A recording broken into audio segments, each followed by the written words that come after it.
saya SD 6 tahun normal, ya kan. SMP saya 4 tahun, karena saya nggak naik kelas 1 kali. Nah, saya SMA, ya bagus. SMA saya nggak SMA luar lulus, biasa. serius. SMA saya pakai C.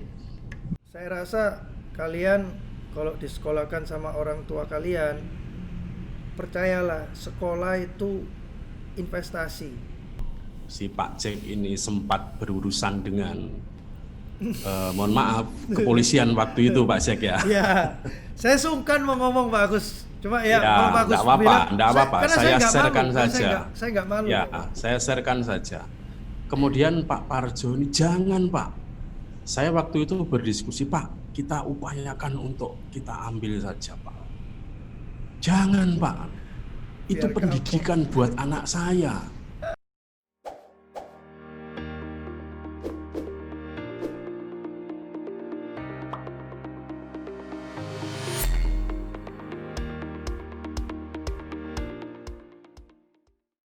Untuk mengawali kegiatan kita, terlebih dulu mari kita dengarkan pengantar dari Ibu Kepala Sekolah yang beliau yang merancang kegiatan untuk kalian ini, ya, pemberian motivasi ini supaya kalian semakin punya semangat untuk menuntut ilmu, untuk menggapai cita-cita kalian.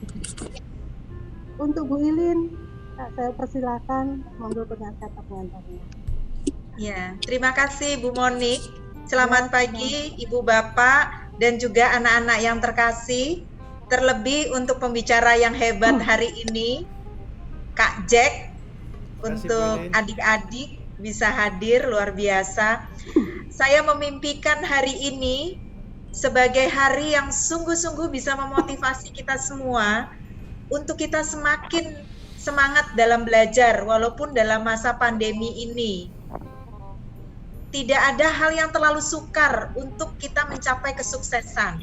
Maka Kak Jack yang hadir di sini sudah malang melintang untuk mencapai kesuksesan itu. Kita belajar melalui pengalaman Kak Jack yang luar biasa, dan kalian juga tentunya nanti akan memiliki pengalaman-pengalaman indah dan juga pengalaman-pengalaman sukses. Maka silahkan kalian belajar dari pengalaman ini, dan kalian punya kesuksesan masing-masing, raih semuanya, dan raihlah cita-cita kalian setinggi langit. Karena kalau kalian jatuh di antara bintang-bintang. Terima kasih. Terima kasih Bu Ilin. Terima kasih Bu Ilin, sejuk sekali kata pengantarnya untuk anak-anak. Jatuh di antara bintang-bintang loh kalian. Jadi nggak usah takut, punya mimpi yang tinggi ya Bu Ilin ya. Kak Jack, terima kasih banyak. Kami tahu Kak Jack ini orang yang sangat sibuk. Enggak sibuk. Jadwalnya juga padat, tapi demi adik-adik mau menyempatkan waktu, ya, supaya adik-adik nanti juga bisa menjadi yang sukses juga. Ya, baik. Sebelum Kak Jack sharing pengalaman, saya sampaikan dulu ya pada adik-adik ini tentang profilnya Kak Jack supaya adik-adik lebih mengenal Kak Jack. Siapa sih ini Kak Jack ini? Kenapa kok dipilih jadi narasumber untuk pemberian motivasi? Ya.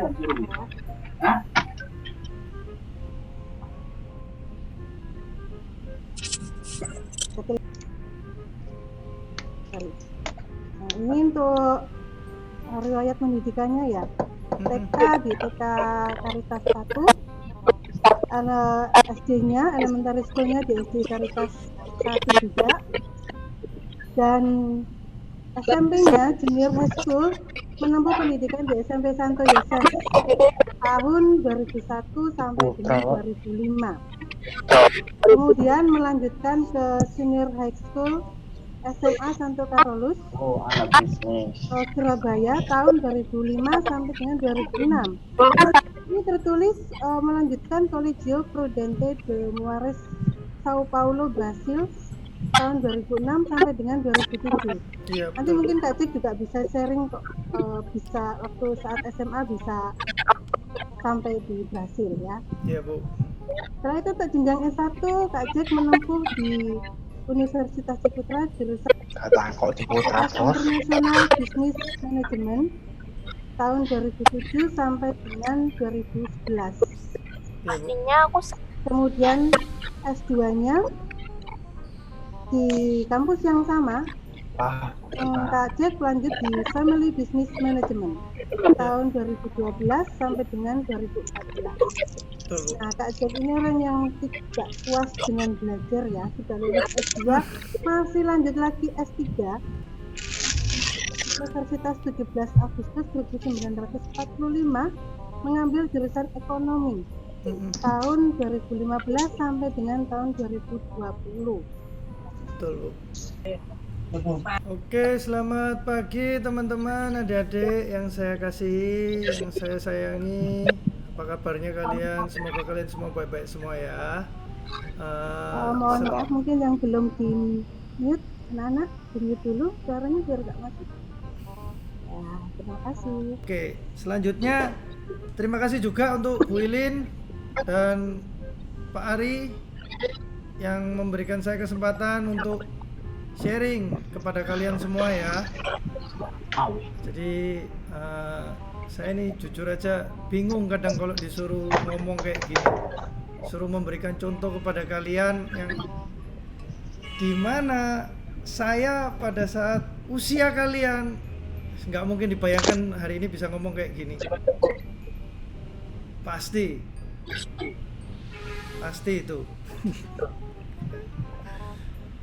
Oke, di sesi kali ini saya mungkin lebih banyak tanya jawab ya.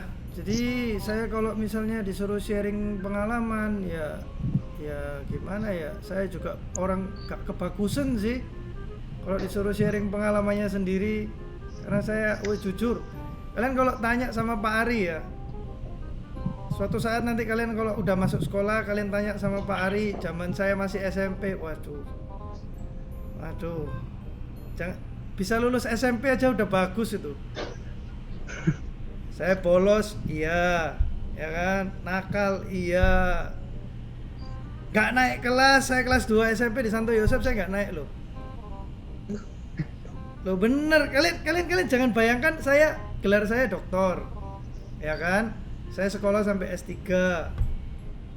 Tapi jangan bayangkan saya waktu sekolah SD, SMP, SMA, kuliah itu dapat nilai itu selalu yang peringkat 10 besar gitu.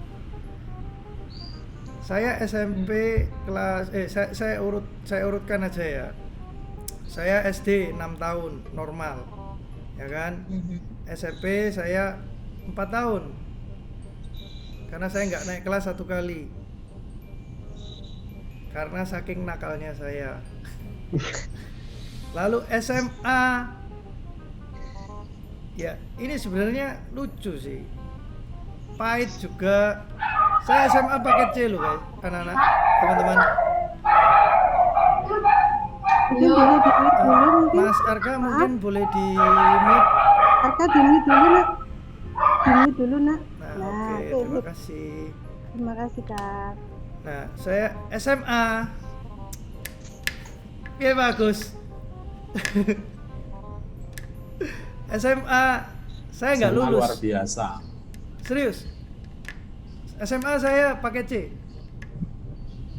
Kalian kalau tanya sama Pak Agus sama Bu Ilin itu paling tahu waktu saya SMA kayak gimana. Jadi zaman Suster Paulina ya Bu Ilin ya. Itu masa-masa apa ya? Masa kelam lah kan, teman-teman. Saya waktu SMA itu lucu sih, saya nggak lulus, terus saya kena skors karena berkelahi. Jadi gimana ya, jangan pernah membayangkan kalau orang bilang ya bolak-baliknya zaman itu kita nggak ada yang tahu. Itu poin yang saya benar-benar saya pegang selulusnya saya dari SMA. Karena dengan masa lalu saya kayak gitu, kalian gimana ya ngomongnya ya, lucu teman-teman. Jadi nggak semua orang yang masa lalunya jelek, seburuk-buruknya orang pasti punya nilai positifnya. Suatu saat dia pasti bisa berubah, suatu saat pasti dia bisa jadi orang lah. Saya kalau ditanya sekarang sudah jadi orang, belum. Target saya masih jauh dari kata, kalau orang-orang bilang saya sekarang sudah sukses, apa secara pendidikan iya saya sukses, secara lain-lainnya saya ngerasa belum ya. Jadi masih banyak tahapan yang harus saya lalui. Dan kalian bayangkan, dengan masa lalu saya seperti itu, saya bisa ambil sekolah S1 pun itu saya 5 tahun. Harusnya orang normal S1 kan 4 tahun, saya 5 tahun, ya kan. Dan S2, titik balik saya adalah waktu S2. Jadi saya benar-benar sadar bahwa sekolah itu ternyata, dulu saya nggak berpikir sih sekolah itu penting. Saya nggak pernah berpikiran bahwa sekolah itu penting. Jadi saya jalani sekolah itu ya atas dasar tuntutan orang tua lah. Kita diharuskan sekolah, ya kita sekolah, kita jalani. Tapi saat saya S2, saya ngerti pentingnya sekolah itu apa. Dan saat saya S3 itu udah enjoy sekali untuk jalanin sekolah. Banyak orang mikir, kamu sekolah tinggi-tinggi mau jadi apa? Mau jadi dosen. Dan kebetulan saya sekarang dosen. Saya juga dosen. Tapi saya bukan dosen apa ya? Saya bukan dosen tetap sih. Saya nggak mau tetap. Jadi saya sekarang posisinya saya dosen luar biasa. Dosen luar biasa adalah dosen yang cuma ngajar mata kuliah tertentu dan dia nggak wajib untuk datang ke kampus tiap hari gitu. Saya ngajar di salah satu universitas di Surabaya. Saya nggak sebutkan, nggak apa-apa. Jadi kita kembali ke topik ya. Aku grogi loh Bu Ilin. Serius loh Bu, aku grogi loh Bu. Aduh, disuruh cerita kayak gini. Aduh. Jadi ke topik utama ya, sekolah itu penting apa enggak? Sekarang gini lah. Kalau ada dari kalian yang bilang bahwa sekolah itu enggak penting, saya minta kalian nanti pegang omongan kalian. Waktu kalian nanti sudah jadi orang tua, kalian pikirkan, enggak usah sekolahkan anak kalian. Kalau kalian bilang sekolah itu enggak penting. Aneh kan? Ya kan? Kalau ada yang bilang sekolah itu nggak penting, lucu. Jangan sekolahkan anaknya, nggak mungkin mau. Pasti dia kepingin anaknya sekolah setinggi-tingginya. Tapi untuk dirinya sendiri, dia bilang sekolah itu nggak penting. Kita sudah kerja, cari uang, ngapain sekolah lagi?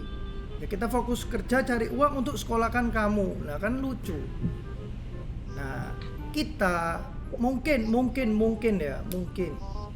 pada saat masa orang tua kita kepingin sekolah, biayanya nggak ada. Makanya mereka bilang sekolah itu nggak penting. Tapi mereka menginginkan anaknya sekolah setinggi-tingginya. Jadi kan kayak gitu ya Bu Monik ya? Betul. Teman-teman kalau misalnya ada yang mau tanya, langsung tanya ya, tulis di kolom komentar ya. Di kolom chatting ya. Jadi saya bisa nanti kalau misalnya, kadang saya suruh ngomong panjang lebar gini saya juga bingung mau ngomong kayak gimana. Misal kalian selipkan pertanyaan, Kak kalau misal dulu kok bisa kayak gini, itu gimana ya? Kak kok bisa kayak gitu, itu gimana ya? Boleh menuliskan langsung ditulis saja nanti ya? saya sambil baca sambil saya lihat gitu ya. Silakan, sambil langsung bisa langsung dijawab juga nanti. Tulis saja nggak apa-apa, nggak dijawab langsung juga saya nanti urutkan pertanyaannya kok. Bagi kalian yang kepingin bertanya misalnya apa gitu, bolehlah langsung ditanyakan. Arka mungkin mau tanya, Arka? Langsung ditulis saja kalau mau tanya ya. Ditulis saja, Kak cek ya, ditulis ya. Sambil Jadi Kak Jack kembali lagi menyampaikan, ya Kak Jack teman-teman juga ya, adik-adik. Kalian misalnya kalau sekarang saya rasa kalian kalau disekolahkan sama orang tua kalian, percayalah, sekolah itu investasi. Sekolah itu harapan. Karena orang tua kalian belum gini.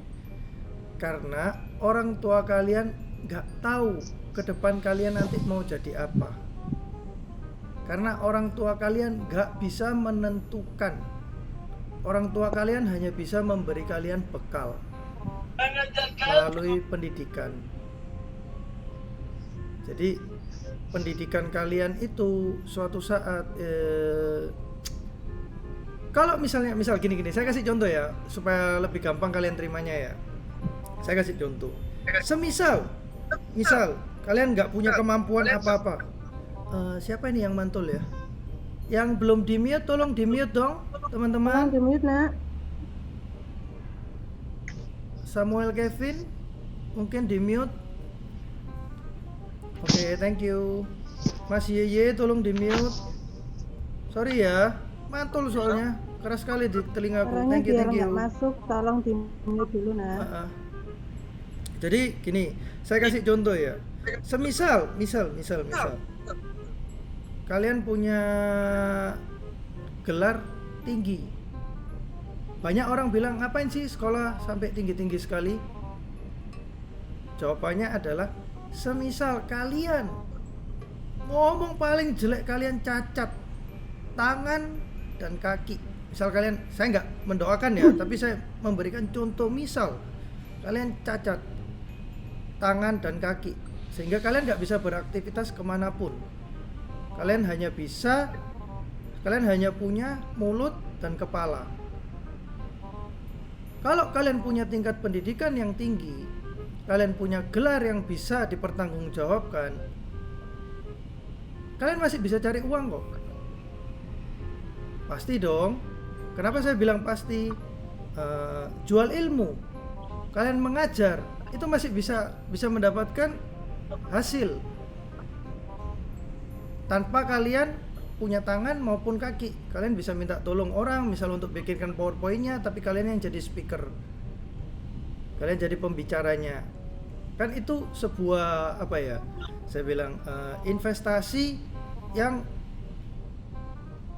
nggak kelihatan. Kalian nggak bisa bilang, oh sekolah itu langsung instan efeknya gitu. Enggak ada yang instan. Enggak ada di hidup ini yang instan. Kalau instan itu Indomie. Kalian masak Indomie pun kalian masak pasti pakai proses kan. Enggak ada tiba-tiba langsung saya mau mie langsung keluar makanan di depanmu. Saya mau ini langsung keluar di depanmu, enggak ada. Pasti ada prosesnya dulu. Nah, kita harus menghargai yang namanya proses. Jadi proses itu enggak melulu adalah hal yang enggak perlu diperhatikan, tapi proses itu terkadang proses adalah sesuatu yang penting untuk kalian belajar, untuk kalian mendapatkan ilmu, baik itu ilmu pengetahuan, baik itu ilmu sosial, baik itu ilmu yang lain-lain. Tapi proses itu terkadang membantu kita untuk melihat ke belakang. Apa sih yang kurang dari kita? Apa sih yang kurang dari yang saya lakukan? Nah, dari situ itu proses itu sangat penting. Gitu sih. Oke, ini saya bacain pertanyaan ya. Ya Kak, Kak, silakan, Kak. kan SMP udah nggak naik kelas, SMA nggak lulus, pakai C, ya kan? Nah, motivasinya belajar tinggi kayak gitu gimana? Soalnya kan mostly kebanyakan orang kalau udah ngalamin kayak gitu, banyak yang udah give up, udah males ngelanjutin. Ini tricky banget ya pertanyaannya ya. Motivasi belajarnya tinggi dengan background kayak gitu ya. Ini dari Natania J Yemima. Oke. dari Jamie Kak, ya biasa Iya, iya. dipanggil Jamie. Ya. Motivasinya gimana ya? Jadi gini, terkadang kalian merencanakan sesuatu ya, merencanakan sesuatu, kalian sudah planning sedetail mungkin, tapi meleset. Itu yang terjadi waktu saya SMA, waktu saya nggak lulus. Bahasa Inggrisku kalau nggak salah 10 kalau nggak salah waktu itu. Saya perfect score bahasa Inggris kalau nggak salah ya.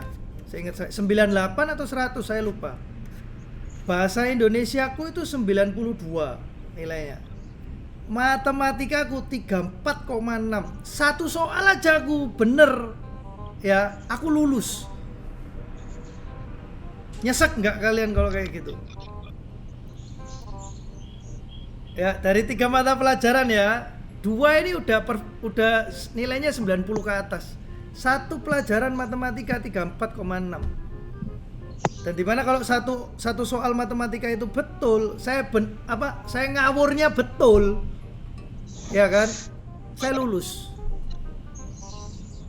Tapi ternyata saya nggak lulus. Di situ apa ya? Lucu sih. Saya waktu SMA itu, waktu sebelum UNAS, saya itu les loh. 1 bulan full itu saya les. Saya datang tiap hari ke rumah guru matematika saya belajar. Ke guru fisika saya juga belajar. Bahasa Indonesia sama bahasa Inggris saya gak belajar sama sekali. Saya murni, saya tahu saya lemahnya di matematika, saya les full 1 bulan. Gak ada putus loh ya. Senin sampai Sabtu saya tiap pulang sekolah saya datang ke rumah gurunya. Tiap pulang sekolah saya datang ke rumah gurunya. Saya minta tolong, saya ngemis, saya minta diajari supaya saya lulus gimana caranya. Dan saya bisa. Dikasih soal saya bisa. Tapi begitu ujian, soal dibagi, kalian pasti pernah ngalami di mana momen kalian waktu dikasih soal ulangan, kalian sudah yakin kalian bisa. Tiba-tiba kalian nggak ngerti apa-apa. Ngeblank. Kenshiro, misi Kenshiro di mute dong, tolong. Dulu Kenshi. Kenshiro di mute dulu ya. Nah, jadi saya mikir, makasih. aduh, waktu itu kayak momen benar-benar gimana ya? Lucunya ya. Habis saya nggak ngerti. Waktu ujian soal dibagi kan, sebelum soal dibagi kan kita doa dulu semua. Saya sudah doa, saya sudah minta, saya sudah memohon supaya saya diberikan terang untuk ngerjakan soal ini, soal ujian ini. Begitu soal dibagi, saya buka, saya nggak ngerti apa-apa. Kayak saya, ini tulisan apa, ini saya mau jawab apa. Benar-benar saya kayak, wah, saya nggak pernah, seumur hidup saya sekali itu mengalami momen blank. Benar-benar saya kayak, waduh, wah ini selesai aku, selesai. Jadi full ya, 50 soal, 50 atau 40 soal matematika itu. Full 100% saya ngawur. Terang-terangan saya ngomong ke kalian. 100% saya ngawur karena saya nggak tahu mau nulis apa, mau ngitung apa yang dihitung, rumus lupa semua. Jadi kayak aduh, sudahlah, hopeless, nggak ada harapan. Saya sudah mikir aduh wes gak lulus. Jadi saya ngawur semua soal, dan setelah ujian saya kumpulkan, ya kan, saya datang ke ruang guru, saya minta maaf waktu itu sama Bu Yosi. Saya ingat kok waktu itu, saya sama Bu Yosi. Saya datang ke Bu Yosi, ada guru di Karolus namanya Bu Yosi. Beliau adalah orang yang memberi saya les tiap hari. Nah, beliau itu saya ngomong, Bu, minta maaf, saya nggak bisa apa-apa karena ya mendadak ngeblank, mau gimana. Dan akhirnya saya mikir ya sudahlah, Terus saya tanya, saya iseng tanya ke Bu Yosi, Bu punya soal yang tadi enggak? Boleh saya pinjam, saya lihat. Begitu dikasih soalnya ke saya bisa kerja semua. Kan gendeng, kan gila. Saya sampai aduh mati gitu, serius. Saya kayak dicoba gitu loh. Jadi itu kayak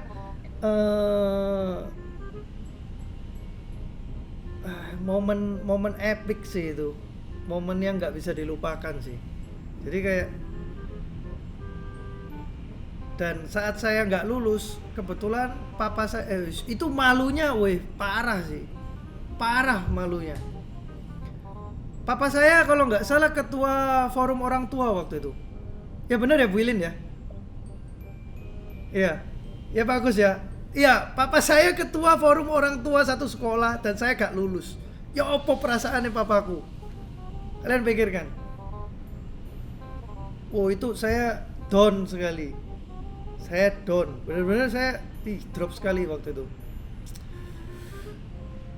Ditanya orang tiba-tiba, karena papa saya ketua forum orang tua, biasanya kalau pemberitahuan gak lulus itu kan dikirimi surat. Ini enggak. Suster sebagai kepala sekolah langsung telepon papaku. Mati. Wes, hancur saya waktu itu. Bener-bener drop. Jadi gimana ya? Untuk bangkit. Nah, ini nyambung ke pertanyaannya tadi. Untuk bangkit, ya kan? Motivasinya kayak gimana? Jangan pernah lihat ke belakang. Ya kan? Orang tua saya tahu saya nggak lulus, ya sudah. Marah. Saya sudah pasrah. Marah ya dimarahin, mau gimana? Saya dimarahin pun kita juga nggak bisa ngerubah hasil loh. Teman-teman mesti ingat, kalian kalau misalnya salah, udah kalian langsung ngadep.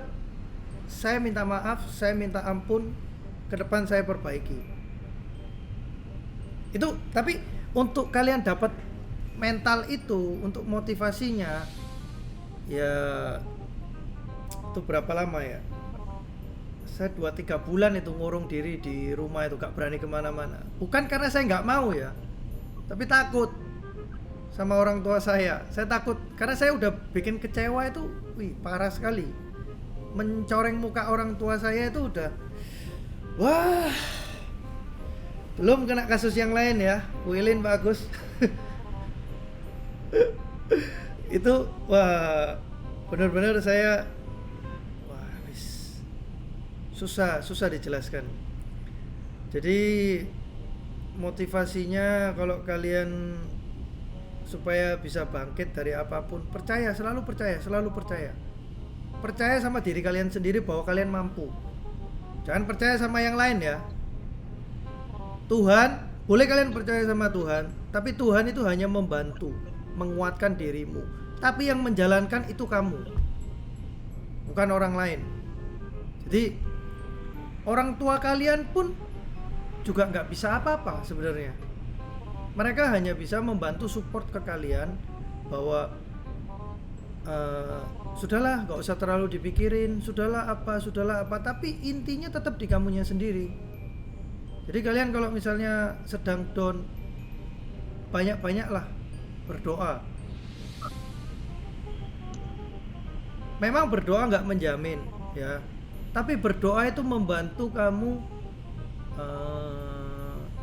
apa ya, bahasanya gimana ya, berdoa itu membantu kalian untuk tenang, fokus ya. Dengan kalian berdoa kan kalian cuma bicara antara diri kalian sendiri dan Tuhan, ya kan? Berarti kalian fokus. Dari situ kalian bisa cari ketenangan. Dari tenang kalian bisa mikir. Jadi kayak gitu. Saya kalau misalnya lagi down, lagi banyak masalah, ya larinya ke gitu. Pasti itu. Paham ya teman-teman ya? Ini Jamie udah ya. Itu sekarang pertanyaan selanjutnya dari Blesia Kinaya. Oke, wajar tidak Kak kalau sekolah pernah putus asa buat mendapat nilai bagus walau kita udah berusaha bener tapi juga gagal? Wajar lah. Kalian sudah belajar semampu apapun, kalau memang belum nasibnya bagus ya jangan berhenti berusaha. Beneran. Jadi ini dia kayak saya panggil Kinaya ya. Si Kinaya ini wajar nggak sih kalau sekolah pernah putus asa buat dapat nilai bagus? Kamu masih untung kamu bisa dapat nilai bagus. Saya nggak merah aja dulu udah bersyukur loh. Yang penting naik kelas. Bagi kalian ya, sorry maaf ya. Bagi kalian yang masalah yang kalian sekarang sekolah, yang kelakuannya, nilainya, kenakalannya kayak saya dulu, sudah percaya saya, yang penting kalian naik kelas. Udah, belajar apapun, coba pelajari, yang penting kalian naik kelas. Jangan bikin malu orang tua kalian kayak saya. Kalau bikin urusan bikin malu orang tua, saya sudah kapok udah bikin malu orang tua saya. Jadi aduh, gimana ya? Yang penting sih kalau saya bilang terus belajar. Karena belajar, usaha tidak akan mengkhianati hasil. Itu kalian mesti ingat, ya. Lalu pertanyaan selanjutnya, Kak, cara membangkitkan semangat gimana? Cara membangkitkan semangat, lingkungan. Kalian ya, semangat itu bangkit dari lingkungan kalian. Kalau lingkungan kalian bagus, teman-teman kalian suka belajar semua, mau nggak mau kalian terpaksa belajar. Tapi kalau kalian lingkungannya anak-anak nakal semua, lingkungan kalian orang bolosan semua, percaya saya, susah kalian. Bisa, tapi susah untuk semangat itu. Lah kalian mau belajar, mau melakukan sesuatu hal yang positif, teman-teman ngajak bolos, lingkungan kalian ngajak bolos. Kalian mau belajar kelompok, tapi kelompok kalian, ingat ya, cari kelompok juga itu penting. Meskipun kalian semalas apapun kalian, cari kelompok yang bisa ngajari kalian untuk jadi lebih baik. Cari kelompok yang bisa ngajari kalian lebih pinter. Karena kalau pinter enggak ya, pinter itu relatif. Si A bilang, oh Pak Jack itu pinter, belum tentu si B bilang saya itu pinter. Jadi kalau si A bilang Pak Jack itu orangnya support, kebanyakan si B, si C, si D pasti bilang juga orang itu support. Jadi kalian pandai-pandailah memilih teman, pandai-pandailah cari kelompok supaya kalian itu ikut termotivasi. Karena biasanya ya orang-orang yang pinter di kelas kalian itu biasanya lingkungannya juga orang-orang pinter aja. Jarang sekali orang-orang yang pinter itu mau dikumpuli sama yang kurang pinter gitu, jarang. Percaya saya, semua orang yang pinter itu pasti mau kumpulnya sama yang pinter juga. Jarang mereka mau kumpul. Nah, kalian gimana cari cara ambil simpatik mereka? Kalian kumpul sama mereka, belajar. Biasanya orang pinter mau ngajari, ya. Orang pinter biasanya mau ngajari. Kalau kalian suportif, kalian mendukung,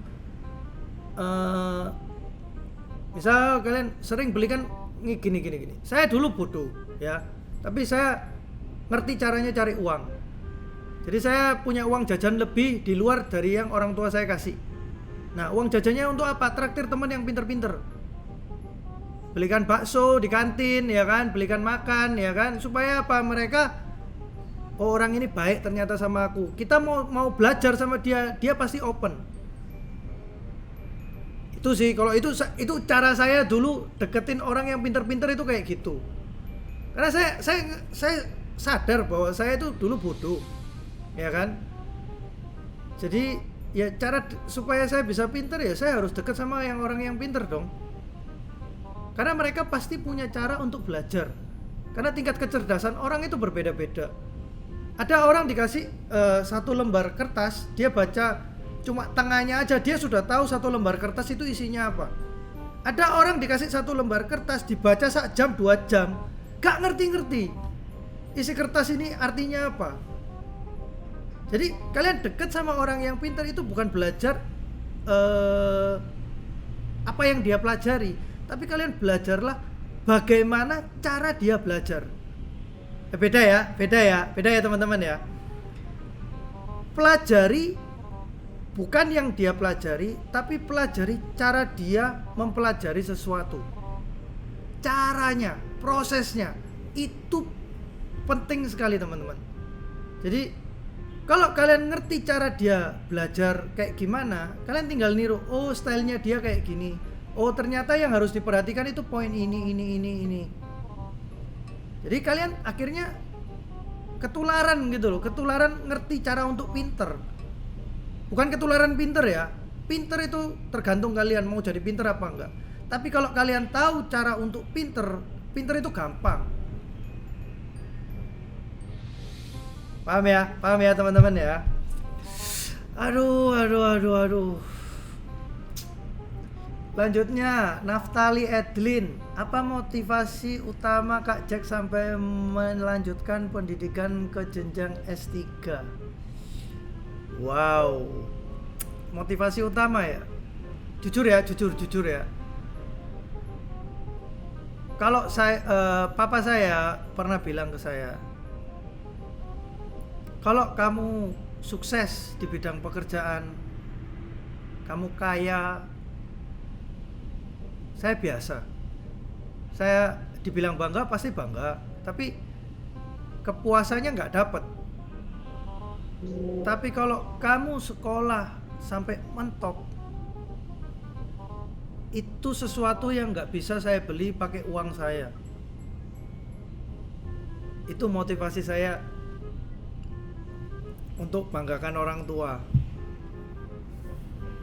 Jadi sekarang adik saya ya, saya 1 saudara 3. Saya anak pertama. Adik saya bawah saya 2 tahun. Itu dia sekarang sedang ambil S3 di ITS, Teknik Industri. Dia harusnya tahun ini, kalau nggak tahun depan dia harusnya sudah selesai. Dia sudah sidang proposal di S3-nya. Terus adik saya yang paling kecil sedang S3 juga di Brawijaya, Malang. Jadi kita satu keluarga 3 bersaudara ya. Sudah, papaku udah komplit, bangga sekali udah. Punya anak sudah satu udah fix S3, satu sudah hampir lulus S3, yang terakhir juga sudah masuk S3. Jadi kalau sudah dibilang apa yang dipinginkan orang tua saya sudah tercapai sih, kebanggaannya dia. Jadi selanjutnya ya sudah, kita jalani hidup aja. Motivasi, bentar. Motivasi sampai melanjutkan S3 yaitu tadi, saya terpaksa, jujur, saya ini orang paling nggak suka sekolah. Wah wis, saya suruh belajar itu sesuatu yang capek. Tapi akhirnya waktu saya nggak mau ngambil, waktu saya lulus S2, saya tanya ke orang tua saya, Pak, aku stop sekolah ya, capek aku. Habis gitu nggak lama adikku ditanyain papaku, kamu nggak ngambil S3 nanti kalau sudah lulus S2? Aku aja gak ngambil, ngapain aku ngambil? Di situ saya sebagai kakak, kalian yang kakak, ya ini di sini kalian memberi contoh yang baik untuk adik-adik kalian ya kayak gini. Saya terpaksa. Kalau saya nggak ngambil, papa saya nggak mungkin jadi orang paling bangga di dunia. Jadi saya terpaksa, mau nggak mau saya ambil S3. Dengan konsekuensi saya buang waktu 5 tahun. 5 tahun saya S3. Saya buang waktu untuk belajar lagi 5 tahun. Jadi nggak gampang teman-teman. Adik-adik sekalian, sekolah itu tapi ya anehnya ya, setelah saya masuk S3, lingkungan kalian, wah kalian pasti mata kalian itu terbelalak. Mata kalian itu langsung melek, kaget saat kalian masuk di dunia S3. Karena S1 itu adalah sekolah di mana kalian kayak kalau anak kecil zaman sekarang ya, itu kayak playgroup, isinya cuma main, happy-happy, kalian nggak tahu jati diri kalian apa. Di S2 kalian sudah mulai kenal namanya lingkungan kerja. Karena orang yang ngambil S2 biasanya apa? Tuntutan kerja. Jadi kalian mau naik pangkat, kalian harus punya gelar. Kalian mau terpaksa cuma 1 kali. Ya kan, dari S1 ke S2 selesai. Karena S2 itu cuma 2 tahun, nggak panjang, jadi orang ya sudahlah tambah 2 tahun nggak ada artinya. Tapi begitu kalian masuk di S3, kenapa saya bilang kalian pasti kaget? Karena lingkungan orang S3 adalah kebanyakan ya. Kalau di lingkungan saya itu orang yang jabatannya udah wakil apa atau dia mau naik jadi kepala apa. Jadi kayak kita itu jadi apa ya, kita yang bukan siapa-siapa mendadak punya lingkungan yang orang besar semua. Jadi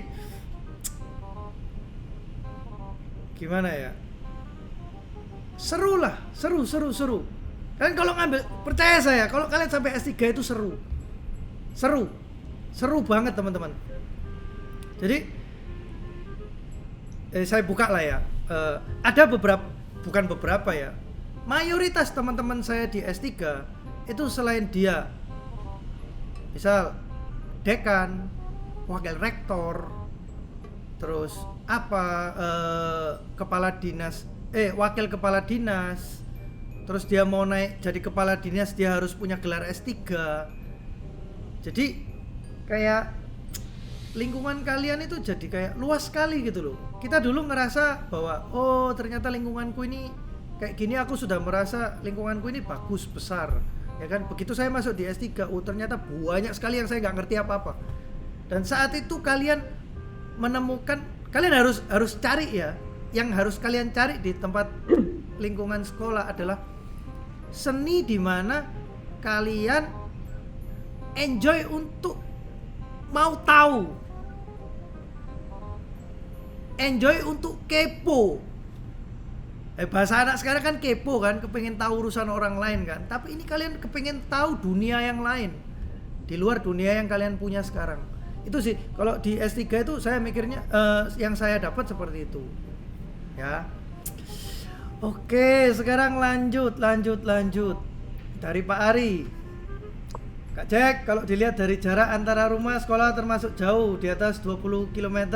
Bagaimana cara mengatasi jarak tersebut?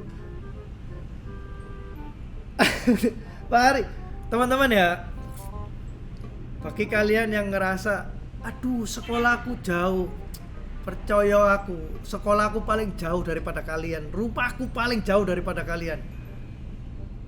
Dan kalian mungkin masih enak ya, sekolah diantar sama orang tua, sekolah naik motor, sudah dikasih motor sama orang tua. Saya masih naik bemo dulu. SMP, SMA sampai SMA kelas 2 saya naik bemo full.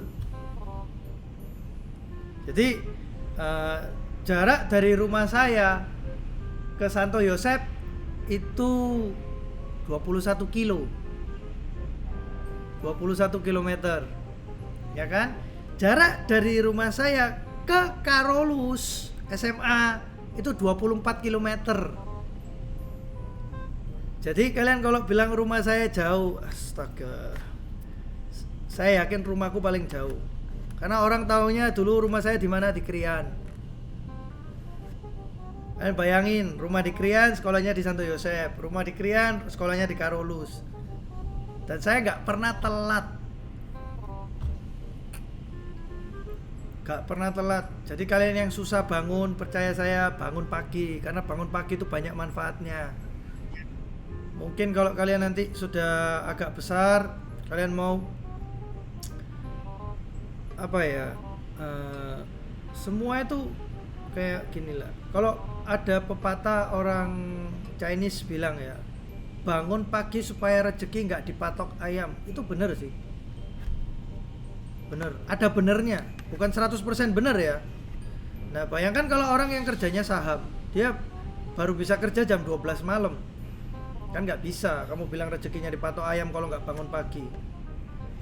Jadi tapi kita kan tinggal di Indonesia teman-teman, Indonesia. Jadi apa ya, orang di sini itu lebih suka kayak jujur ya, kalian ngerasa aneh nggak sih? Saya pengen tanya, ngerasa aneh nggak sih saat kalian harus sekolah dengan teknologi online begini?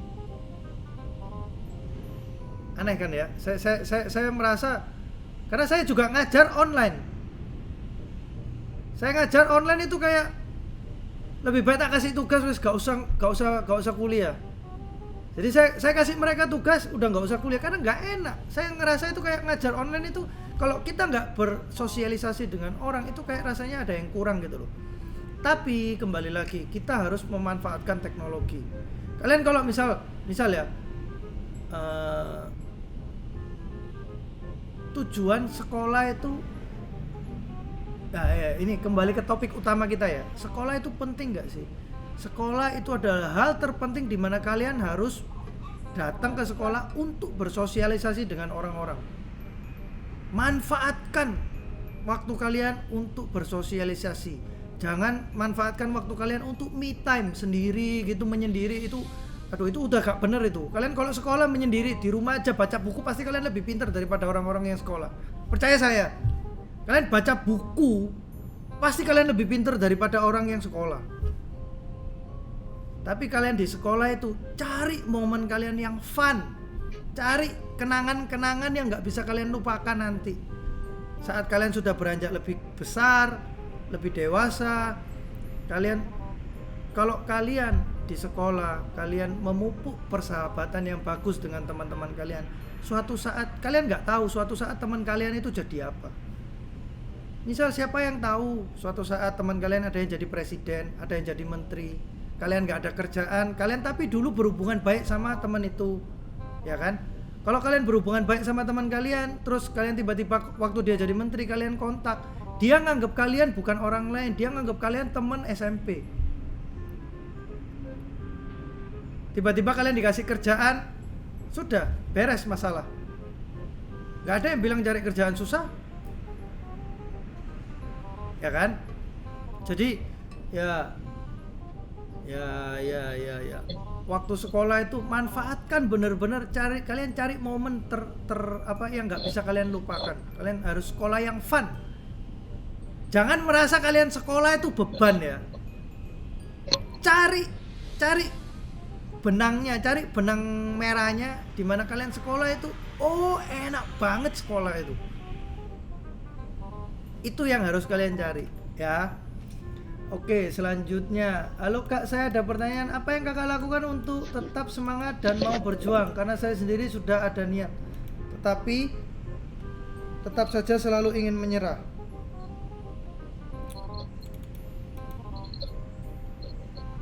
Supaya tetap semangat, yaitu kalian harus cari, ya kalau ini sudah saya bahas tadi Zevanya, supaya tetap semangat kalian harus cari benang merahnya. Di mana sih happy-nya sekolah? Karena sekolah, nilai ya, saya kasih tahu ke kalian ya, nilai bukanlah segalanya. Nilai itu membantu kalian untuk jadi lebih baik, tapi nilai bukanlah segalanya.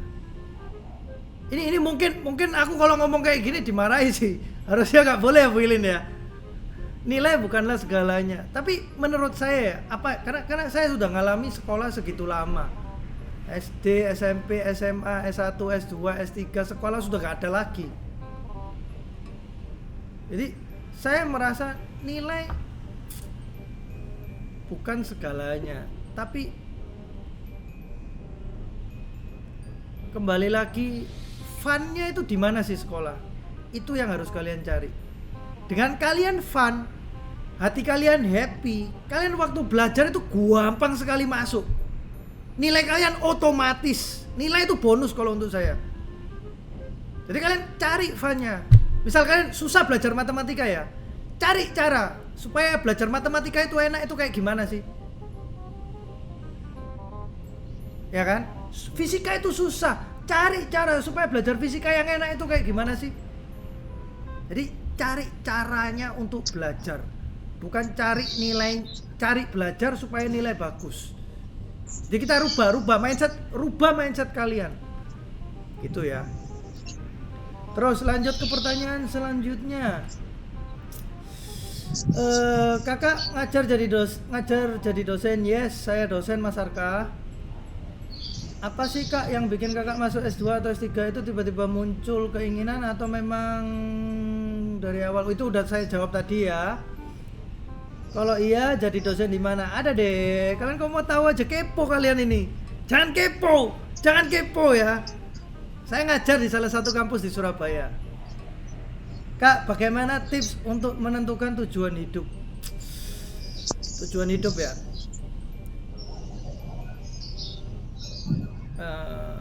Bu Ilin kan orang psikologi, harusnya ya, setahu saya, kalau kalian bingung mau ngapain, kalian datang ke kayak lembaga psikotes itu loh.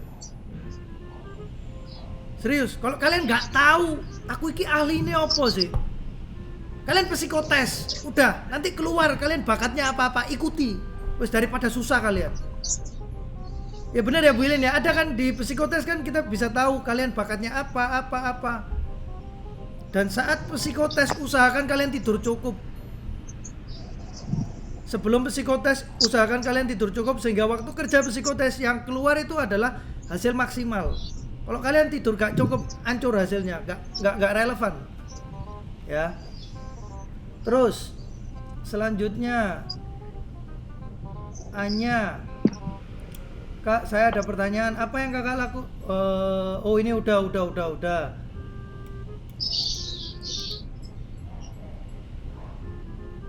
Pak Ari ini tetap bertahan di Santo Yosef sampai lulus meski pernah gagal di kelas 2. Yo, saya nggak naik itu. Dan nggak naikku itu gara-gara apa? Lucu guys, teman-teman. Nggak naikku itu gara-gara aku sering bolos. Jadi aku gak bisa ikut UTS, gak bisa ikut UAS, wis hancur pokoknya. Zaman dulu itu parah. Kakak kan pernah menempuh pendidikan di luar negeri. Ya, pastinya kakak harus bersosialisasi kan dengan lingkungan baru. Betul. Kasih tips dong Kak, cara bersosialisasi di lingkungan baru. Nah, cara bersosialisasi di lingkungan baru. Ini adalah, kalau saya bilang ya, skill yang kalian harus punya, adaptasi.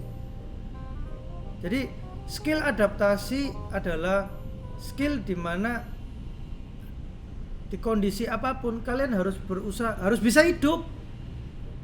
Intinya kalian harus bisa hidup. Bayangkan, kalian jangan membayangkan nanti aku masih dikirimi orang tua uang apa. Waktu kalian sekolah di luar negeri, berpikirlah selalu gimana caranya kalian gak dikasih uang sama orang tua tapi kalian bisa hidup. Harus berpikir seperti itu teman-teman.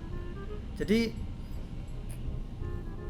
kayak bersosialisasi, karena gini, setiap negara itu beda-beda orangnya. Jadi kalau saya bilang harus kasih tips bersosialisasi dengan orang di lingkungan baru, yang paling penting itu jangan nyusahin orang lain. Berusahalah selalu untuk bantu orang lain. Apapun yang kalian lakukan, berusahalah untuk bantu orang lain. Dengan begitu kalian dapat simpati. Dari dapat simpati kalian bisa dapat yang namanya pelajaran banyak. Misal kayak waktu saya di Brasil dulu, bayangkan ya, saya bahasa Inggris sudah bagus, sampai di Brasil gak ada yang bisa ngomong bahasa Inggris. Mau apa kalian? Susah loh. Kalian kira tinggal di negara orang itu enak? Nggak sepenuhnya enak. Tapi ya kembali lagi, kalian harus apa ya?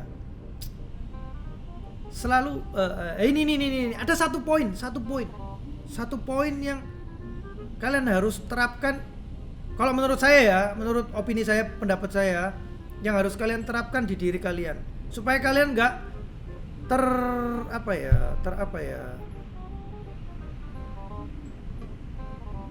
terperangkap di zona nyaman kalian. Ada satu poin, ini harus kalian ingat-ingat. Selalu posisikan diri kalian di posisi kepepet. Ya, selalu posisikan diri kalian di posisi kepepet. Kalau kalian kepepet, pasti kalian mikir gimana ya caranya.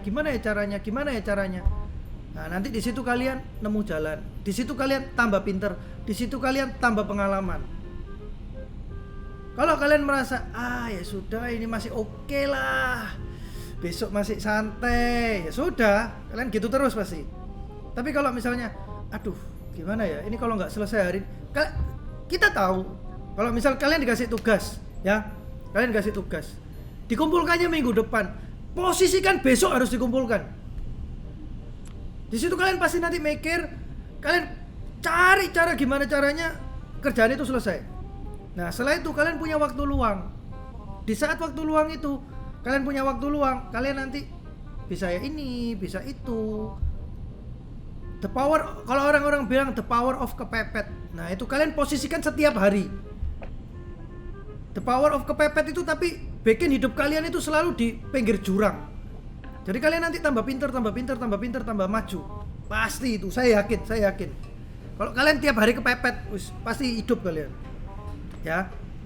Terus selanjutnya. Kak Jack, iya. maaf sebelumnya, mungkin karena waktu ya, jadi tidak bisa semua pertanyaan terjawab. Oh iya. Wih, gila udah jam 11 kan, Bu? Gak kerasa kan, Bu? Nggak terasa dengan Makanya. Kak Jack ya. Ini anak-anak antusias ini, banyak pertanyaan yang disampaikan Kak Loh, Jack. halo Tapi Bu mohon Titi. maaf karena Guru matematika andalanku ini.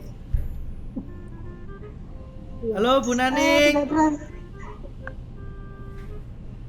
Wih, Ya, banyak tidak banyak terasa guru-guru. waktunya sudah habis ya Kak Jack ya, mohon maaf Iya Bu. karena menarik sekali yang disampaikan oleh Kak Jack. Jadi untuk anak-anak mohon maaf juga karena tidak semua pertanyaan bisa dijawab oleh Kak Jack.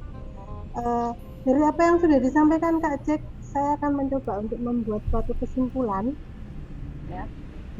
Di sini tuh Kak Jack mengatakan bahwa semua orang itu bisa berubah, gitu ya Kak Jack ya. Bisa. Tergantung kita dan ada niat atau tidak, gitu ya. Dan sesuai dengan tema sekolah itu penting atau tidak, sekolah itu adalah suatu investasi, sekolah itu adalah suatu harapan ya. Orang tua tidak bisa menentukan nanti kedepannya kalian akan menjadi apa, begitu. Dan dalam hidup ini tidak ada yang instan, bahkan untuk membuat Indomie pun butuh proses. Itu. Jadi kalian semua harus menghargai proses yang sedang kalian jalani saat ini. Karena dengan adanya proses itu penting buat kalian bisa belajar mendapatkan banyak hal, ya. Nah, untuk bisa bangkit, motivasinya yang tadi disampaikan Kak Jack pada kalian, jangan pernah lihat ke belakang. Selalu tanamkan dalam diri kalian bahwa saya bisa, saya mampu. Dan yang paling penting juga banyak berdoa, karena dengan banyak berdoa dalam situasi apapun, apalagi pada saat kita mungkin bingung, panik, itu akan membuat kita tenang. Dan kalau kita tenang, pikiran kita akan fokus dan kita bisa menentukan langkah selanjutnya apa yang bisa kita lakukan. Kurang lebih seperti itu kesimpulan yang bisa saya buat Kak Jack. Terima kasih banyak. Saya terima kasih banyak tidak Bu. terasa kakak memotivasi adik-adik. Semoga apa yang disampaikan Kak Jack pagi ini sangat bisa bermanfaat buat menambah motivasi adik-adik dalam belajar. Ya. Siap. Untuk sebelum kegiatan ini akan saya tutup, mungkin saya boleh minta pesan dan kesan dari Bapak Agus Priyono mewakili kantor yayasan, Pak. Pesan dan kesan untuk kami semua, untuk anak-anak, untuk Kak Jack, untuk kami Bapak Ibu guru juga. Monggo Pak Waktu dan Agus. tempat, Pak Agus, monggo. Ya, baik, terima kasih Bu Monik. Anak-anak yang terkasih, selamat pagi. Teman-teman guru di SMP Santo Yosef juga kami mengucapkan selamat pagi dan Provisiat telah melaksanakan pembelajaran online ini dengan mengundang alumni, ya. Salah satu alumni yang luar biasa dan saya betul kenal siapa Bapak Jaya Adigama ini. Beliau luar biasa. Di chatting saya menuliskan, ini salah satu alumni yang luar biasa. Jadi Kak Jack ini adalah alumni yang luar biasa. Walaupun ya, saya mengatakan dari cerita ini, justru cerita yang lengkap ini saya dapatkan dalam kesempatan ini. Walaupun saya mengatakan perjalanannya penuh liku-liku, tetapi justru itulah yang membuat Pak Jack ini menjadi orang yang tegar dan kuat gitu. Kita bisa membayangkan saja bagaimana perjalanannya seperti itu gitu. Tetapi beliau saat ini pendidikannya komplit, sudah menempuh dan menuntaskan S3-nya. Pekerjaannya sukses, menjadi direktur utama. Nah, ini kan luar biasa. Ya, luar biasa betul. Masih bagus. Ya, walaupun tadi perjalanannya kalau Pak Jack cerita seperti itu, tetapi inilah yang menguatkan. Justru ditempa ya dalam masa-masa seperti itu. Dan kalau saya kenal betul siapa Bapak Suparjo Tengtarto itu, ya saya kenal betul dan saya cukup dekat dengan Pak Parjo ini, bahwa beliau terhadap pendidikan anak, ya baik formal maupun pendampingan kepribadian itu luar biasa, luar biasa. Beliau memang betul-betul mengutamakan pendidikan, ya. Bahkan waktu itu ketika si Pak Jack ini sempat berurusan dengan mohon maaf kepolisian waktu itu Pak Jack ya. Ya, saya sungkan mau ngomong Pak Agus. Cuma ya, kalau Pak Agus enggak apa-apa, bilang, enggak apa-apa. Saya sharekan malu, saja. Saya nggak malu. Ya, saya sharekan saja. Kemudian Pak Parjo ini, jangan Pak. Saya waktu itu berdiskusi, Pak, kita upayakan untuk kita ambil saja Pak. Jangan Pak, itu Biar pendidikan buat anak saya. Loh, saya kaget, betul-betul saya kaget. Aduh. Sampai seperti itulah, di mana bahwa pendidikan itu ditanamkan kepada anaknya, ya itu dalam berbagai sudut pandang kehidupan.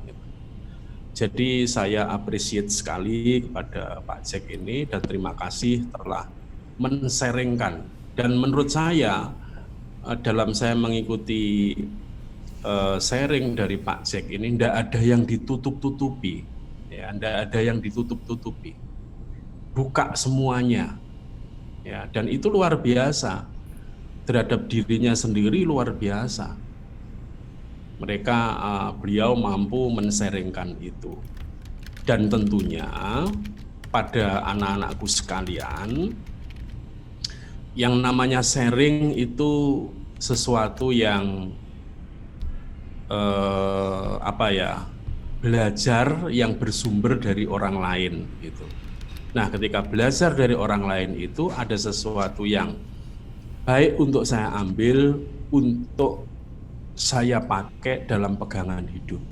Ada juga yang mungkin tidak bisa saya lakukan. Maka ambillah yang baik, ya. Tinggalkan yang tidak baik karena namanya sharing.